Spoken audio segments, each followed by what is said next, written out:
हरे कृष्णा, राधे राधे। दोस्तों, स्वागत है आपका हमारे चैनल शिखा भक्ति धारा में। आप सभी लोगों को वरुथनी एकादशी की हार्दिक शुभकामनाएं। वरुथनी एकादशी ऐसा माना जाता है कि भगवान विष्णु की कृपा से मोक्ष मिलता है। वरुथनी एकादशी का व्रत बहुत फलदायी है। अगर किसी ने गलती से कोई पाप किया है तो वो भी खत्म हो जाता है। भगवान विष्णु के आशीर्वाद से वरुथनी एकादशी व्रत करने वालों को मोक्ष की प्राप्ति होती है।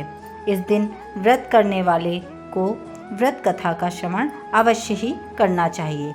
इससे संपूर्ण फल प्राप्त होता है। तो आइए जानते हैं वरुथनी एकादशी की व्रत कथा। धर्मराज युधिष्ठिर बोले, हे भगवान, मैं आपको नमस्कार करता हूँ। अपने चैत्र मास के शुक्ल पक्ष की एकादशी अर्थात कामदा एकादशी के बारे में विस्तार पूर्वक बतलाया।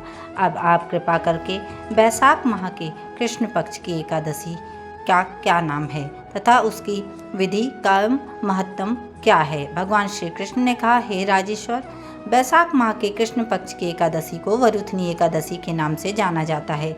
यह सौभाग्य देने वाली, सब पापों को नष्ट करने वाली तथा अंत में मोक्ष देने वाली है। इसकी महत्तम कथा आपसे कहता हूँ, श्रवण करें।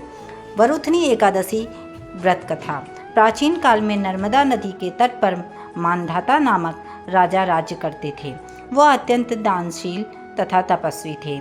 एक दिन जब वह जंगल में तपस्या कर रहे थे, तभी न जाने कहां से एक जंगली भालू आया और राजा का पैर चबाने लगा। राजा पूर्ववत अपनी तपस्या में लीन रहे। कुछ देर बाद पैर चबाते चबाते भालू राजा को घसीटकर पास के जंगल में ले गया। राजा बहुत घबराया, मगर तापस धर्म अनुकूल उसने क्रोध और हिंसा न करके भगवान विष्णु से प्रार्थना की। करुण भाव से भगवान विष्णु को पुकारा। उसकी पुकार सुनकर भगवान श्री हरि विष्णु प्रकट हुए और उन्होंने चक्र से भालू को मार डाला। राजा का पैर भालू पहले ही खा चुका था। इससे राजा बहुत ही शोकाकुल हुए।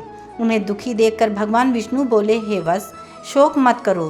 तुम मथुरा जाओ और वरुथनी एकादशी का व्रत रखकर मेरी वराह अवतार मूर्ति की पूजा करो। उसके प्रभाव से पुनः सुदृढ़ अंगों वाले हो जाओगे। इस भालू ने तुम्हें जो काटा है, ये तुम्हारे पूर्व जन्म का अपराध था। भगवान की आज्ञा मानकर राजा मानधाता ने मथुरा जाकर श्रद्धापूर्वक वरुथनी एकादशी का व्रत किया। इसके प्रभाव से राजा शीघ्र ही पुनः सुंदर और संपूर्ण अंगों वाला हो गया। इसी एकादशी के प्रभाव से राजा मानधाता स्वर्ग गए थे। जो भी व्यक्ति भय से पीड़ित है, उसे वरुथनी एकादशी का व्रत अवश्य रखना चाहिए। भगवान विष्णु का स्मरण करना चाहिए। इस व्रत को करने से समस्त पापों का नाश होकर मोक्ष की प्राप्ति होती है। आप सभी लोगों पर श्री हरि की कृपा इसी प्रकार बनी रहे। एकादशी की व्रत कथा पूर्ण हुई। आप सभी लोगों को एक बार फिर से वरुथनी एकादशी की हार्दिक शुभकामनाएं।